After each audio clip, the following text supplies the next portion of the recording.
Turtle sekarang belum ada setup lagi yang bisa dilakukan oleh pemain Digital Alpha. Mereka kehilangan pemain hanya saja untuk pergerakan dari Sorizo cukup berani. Dia lompat sendirian, dia lakukan Palistar Moon, dia pergi ke area tersebut. Dan sekarang bayaran yang harus dia keluarkan adalah satu sprint harus di pop up dan nanti di sana ada tim fight di area yang berbeda ataupun dia di push langsung. Tidak ada satu spell penyelamat lagi untuk di dalam tubuhnya. Enggak, masalahnya ini kita lihat juga di mana Gifam owning dari 1000 gold ditambah dengan posisi dari 1-1 di tangan Sadera yang belum ditumbangkan.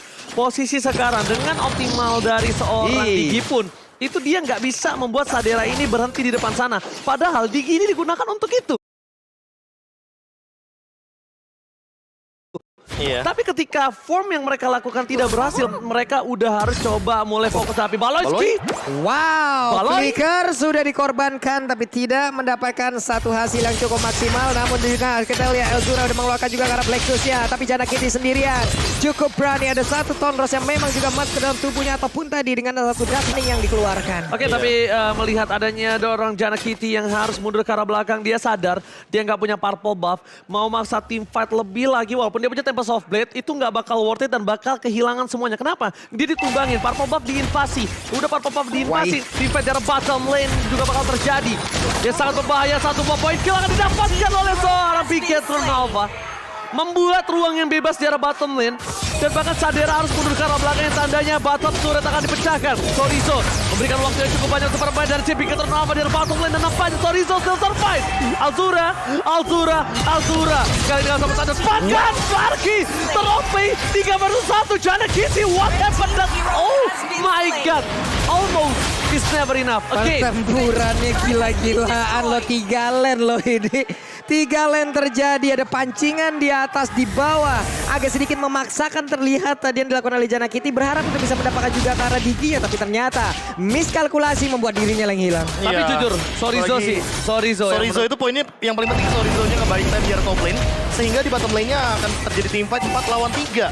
Kalah kuantitas, kalah dari segi skill, dan juga nanti kita tahu bahwa di sini untuk dealing damage, Ki dia memiliki sebuah time journey yang bisa menyelamatkan di momen-momen krusial. Dan Jana Cute, dia tadi di momen terakhir Finch Potion udah digunakan, jadi nggak bakal bisa terbang lagi ke arah tembok. Dan bukan hanya itu aja Profesor KB, ini Jana Cute bakal coba diinvasi oleh seorang Sorizo. Tapi Max akan mengamankan dengan sangat pasti karena banyak time dilakukan Sorizo lagi dan lagi. Sekarang yang itu dia.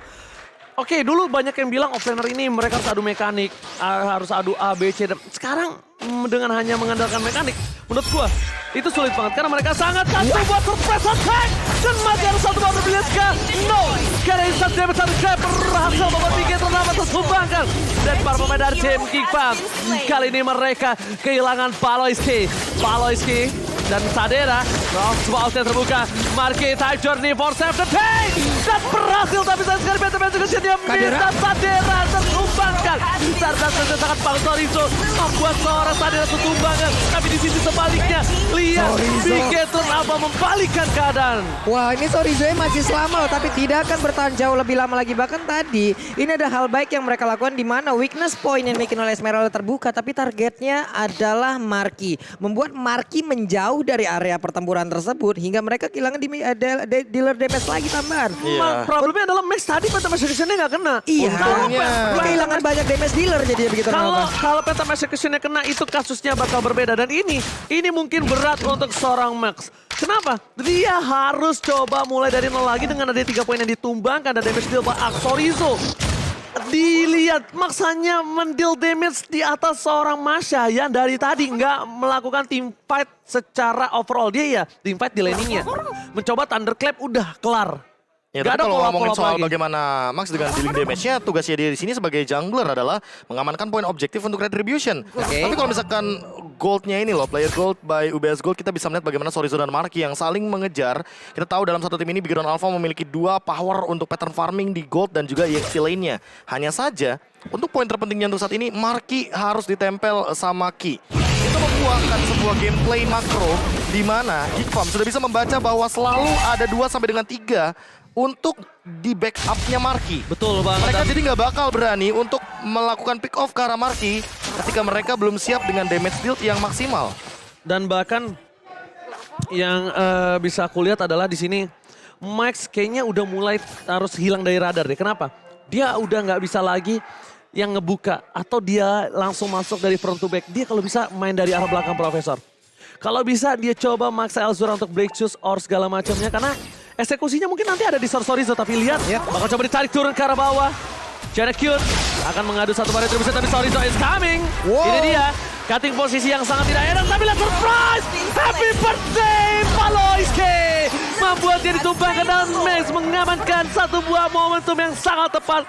Dipaksakan di fight dan ingat Baloyski sudah menggunakan flickernya. Tidak ada flicker tambahan untuk seorang Baloyski dan bahkan Janacute harus mundur ke arah belakang. Bakal coba amankan momentum yang mereka miliki dengan adanya Lotat bahkan minion dalam mid lane. Gak bisa di cover oleh seorang Elzura kalau dia gak pulang dulu. Karena dia bisa saja terkena HBD dari Moreno. Ini Ki tadi pinter banget loh. Di saat One yang mau maju ke bagian depan, kebuka saat weakness point, dia nggak masalah. Dia buka time journey-nya, kereset lagi. Ada kesempatan untuk Marky mengeluarkan Wesker One-nya. Udah hilang. Yes. Ya, ditambah dengan power dari Luke-nya sendiri yang sekarang juga tidak bisa melakukan serangan dadakan tanpa adanya positioning yang dimiliki sama Ki dan juga Marky. Karena kerap kali kita akan melihat bagaimana Luke ketika dia men-zoning out ke arah belakang dengan item yang udah dia miliki. Oke, dia punya durability tapi tidak untuk bertahan lama dari serangan Ki. Apalagi dia punya reverse time. Satu tali yang akan menarik seorang Luke dari matchnya. Oke. Ini dia salah satu contohnya. Luke akan coba trigger di sisi belakang Janacute. Menuju ke seorang Barke. Objektif gaming terlalu seorang Barke dan pakai Janacute terstake down. Dibalas kembali keadaannya. Para pemain tim Kickbang mereka harus mundur. Mereka nggak boleh maksa teamfight. Karena mereka nggak punya power dobrak untuk Bigetron Alpha. Sedangkan satu buah Iron Hook yang sangat baik mendapatkan Ki. Jatuh didapatkan. It's okay, no problem. Karena didapatkan oleh seorang KYY. Problem utamanya adalah yang dilepas dari Bigetron Alpha adalah Marky. Kalau tadi Marky case-nya masih bertahan dan punya Win of Nature, mungkin ini sedikit beda, Profesor. Itu udah ditargetin sih lebih tepatnya. Itu adalah sebuah target operasi yang menarik sekali. Langsung menuju kepada Marky dan inilah dia Sorriso. Yang tadi sempat mengembalikan keadaan berkali-kali dengan Esmeralda pick-nya. Kita tahu sendiri bahwa kill participation-nya juga bisa dibilang berada di atas rata-rata. Namun untuk Sorriso dengan play-nya dari awal game kita melihat ini sudah membuktikan bahwa dengan Esmeralda ini dia bisa bikin banyak potential fight. Oke. Di area top lane dia buying time, di area mid lane dia menumbangkan Baloyski. Dan di team fight barusan dia juga memisahkan team fight-nya agar tidak ada yang bakal mengambil Moreno karena Moreno merupakan poin penting untuk nanti di late game. Aset damage magical yang tersisa dari Bigetron Alpha ada di Moreno. Dan kalau seandainya Marky-nya tumbang, Moreno-nya masih ada, Moreno bisa menjadi poin penting untuk nanti Bigetron Alpha bisa melakukan eksekusi atau finishing ke arah Geek Farm. Oke, ini nampaknya harus ada pertukaran. Kalau misalnya memang berhasil Esmeralda tukar lane itu bukan salah satu hal yang sangat baik. Kadera, kayaknya dia ini benar-benar tahu Sorriso. Kalau Kadera nggak mungkin sendiri. Dia memilih diam untuk di arah bush-nya. Dan memilih untuk pulang, itu salah satu trigger yang bagus. Tapi Sorriso terdeteksi. Baloyski is coming. Dan Bloody Heart. Terbuka, Marky mencoba untuk melakukan defensive. Tapi ternyata cross to all sense. Winter for today. Kali ini mencoba menyelamatkan Sorriso. Sorriso berhasil diselamatkan. Tidak ada source skill dari tim Kickman. Kali ini mereka harus kehilangan Elzura. Karena source skill mereka all in karena seorang Sorriso. Membuat mereka kehilangan power. Dan mereka nggak bisa team fight di arah Lord. Ini menjadi kesempatan untuk seorang Max yang memiliki full power retribution. Phantom execution. Dan Baloyski gak ada flicker. Informasi udah didapatkan oleh tim Bigetron Alpha. Ini benar-benar Winternya merubah segalanya. Winter merubah momentum yang tadinya menjadi milik Geek Farm. Tadi tahu-tahu dibalikin secepat itu. Semua source skill keluar, semua kemampuan mereka keluar. Tapi tidak hasil yang didapatkan. Malah mereka dibalik untuk sekarang. Oke, Baloyis hombang kali ini. Janacute. Satu buah Moreno Kane. Menjadi salah satu power yang harus ditumbangkan. Tapi di sisi sebaliknya, Shadera tidak bisa menghentikan pergerakan dari Bigetron Alpha. Dan berhasil mendapatkan satu buah Lord yang terhormat. Crossbow tank terbuka. Marky, informasi telah diberikan untuk mundur dibandingkan dia harus terkena imbasnya. Yang berbuat Sorriso yang terkena imbasnya dari seorang Marky. Dan Phantom Execution masih bisa menghindari seorang Luke. Thunderclap dikeluarkan tapi damage-nya masih belum cukup. Ya, poin plusnya di sini adalah Janacute mendapatkan Moreno tanpa adanya purple buff. Betul. Itu adalah sebuah hal yang mungkin tidak terlihat barusan karena purple buff-nya juga baru up ketika Lord-nya lagi di-engage sama teman-teman dari Bigetron Alpha. Dan sekarang dia pegang purple buff. Luke juga ready banget dengan ult yang dia miliki. Kadera ini dia high ground defender-nya terlalu banyak dari Geek Farm karena Elzura juga clear untuk Lord-nya. Itu dalam hitungan detik. Dan tapi sekarang Geek Farm walaupun mereka melepaskan Lord-nya tapi mereka mendapatkan poin hero. Sehingga Moreno harus reset terlebih dahulu. Sprintnya belum ready dan mereka harus mempertimbangkan untuk Ki. Itu dia snipernya dari belakang yang tidak terdeteksi ternyata. Memaksa Geek Farm untuk mundur dan tidak bisa melakukan setup pick off-nya. Untungnya itu dia yang Profesor KB telah bilang high ground defensif mereka cukup besar. Bahkan dengan Lord yang sudah di enhance itu masih belum mampu untuk mendobrak para permainan tim dari Geek Farm. Sedangkan di sisi sebaliknya Bigetron Alpha mereka leading 3.000 gold yang kali ini harus mereka amankan dari segi laningnya. Kenapa? So far yang aku lihat, Janacute tahu dia posisinya tidak cukup baik. Jadi dia melakukan split push berkali-kali, mencoba untuk mendorong minionnya, baru coba team fight. Ya, masalah utamanya adalah Geek Farm ini punya banyak banget hero yang bisa ditinggalin sendirian. Sementara Bigetron Alpha itu dependent banget sama Ki dengan team fight. Diginya. Sama team fight-nya. Karena memang untuk dari segi roamer, ini bukan roamer yang bisa nembus tembok. Ini bukan roamer yang benar-benar rotasinya cepat. Tapi Digi adalah tipikal hero untuk team fight. Anti-CC dia miliki. Tentu ini akan membantu Marky dan Moreno dalam memberikan dealing damage. Namun Sorizo yang akan menjaga laning jauhnya di arah bawah karena Lordnya di arah top lane. Lagi dan lagi. Ini sebuah keuntungan bagi Geek Farm sebenarnya. Karena kalau mau main split push, di sini powernya mereka ada di One dan juga ada di Masha. Dengan ngedorong lane di bawah ini akan menjadi poin plus. Namun untuk inilah dia Ki. Most hero picknya juga kita tahu sendiri bahwa hero-hero cover. Digi, Lolita, Atlas juga sempat dia gunakan. Apalagi dengan kita tahu sendiri juga dia asisnya itu rata-rata per gamenya sangat tinggi sekali. Oke, kalau gue lebih suka main ke 3-1-1 untuk Geek Farm. Mereka bermain Elzura, Sadera dan juga Baloy. Mereka ambil split push-nya 2. At least setidaknya mereka coba dorong lewatin sungai dengan adanya posisi yang diunggulkan. Kenapa? Ini dengan adanya Lord di atas mungkin akan ada team fight di arah bottom lane lagi. Karena satu-satunya mencoba untuk sedikit memberikan distraction dan bakal coba untuk mendorong yang tidak ada para pemain dari tim Bigetron Alpha ya di arah bottom lane. Iya. Dengan adanya owning yang dimiliki dari tim Bigetron Alpha, nggak mungkin mereka melepaskan Lord kali ini. Karena Nggak tahu balik kenapa. lagi sih, karena Dia kan punya owning gold. Lordnya di atas soalnya. Ya poin plus yang dimiliki sama Geek Farm sekarang. Karena mereka punya power untuk melakukan split push ini. Yes, Masyanya kalau Masih ada standby. menurut gue pribadi, Masyanya tetap di arah bottom lane, tetap dorong. Tetap di situ. Karena apa? Rotasi Masya dan juga Esmeralda itu lebih cepat di arah Masya. Oke. Dan Iya, bahkan untuk late game ya. Untuk late game-nya, Thunderclap-nya bakal lebih sakit dan dia lebih sustain banget. Bisa kita bilang Esmeralda mungkin agak cukup terlambat untuk melakukan rotasi, tapi yang pasti Masyanya ini bisa datang lebih cepat dibandingkan Esmeralda. Tapi tergantung kasusnya. Sama pressure-nya juga sih ke arah gold lane kan dia bisa thunderclap langsung. Dan itu bisa memicu bagaimana Ki dengan time journey-nya. Ketika time journey udah digunakan otomatis Baloiski dan juga Kadera akan lebih mudah untuk melakukan sebuah setup team fight. Ini Baru juga sadar dan satu apati. pemain yang dimiliki oleh pemain Bigetron Alpha ataupun Gitu sendiri nggak boleh terlalu maju. Kita tahu ada Flicker, ada Blorhan, dan Blorhan tidak bisa diamankan juga jika seandainya satu time journey. Itu juga harus selalu digarisbawahi, tapi ternyata untuk kali ini kita lihat terbuka sudah.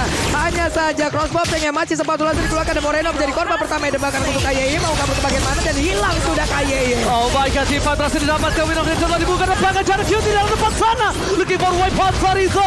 Gak lagi crossbow tapi lihat dari seorang Elzura melumpuhkan Esmeralda.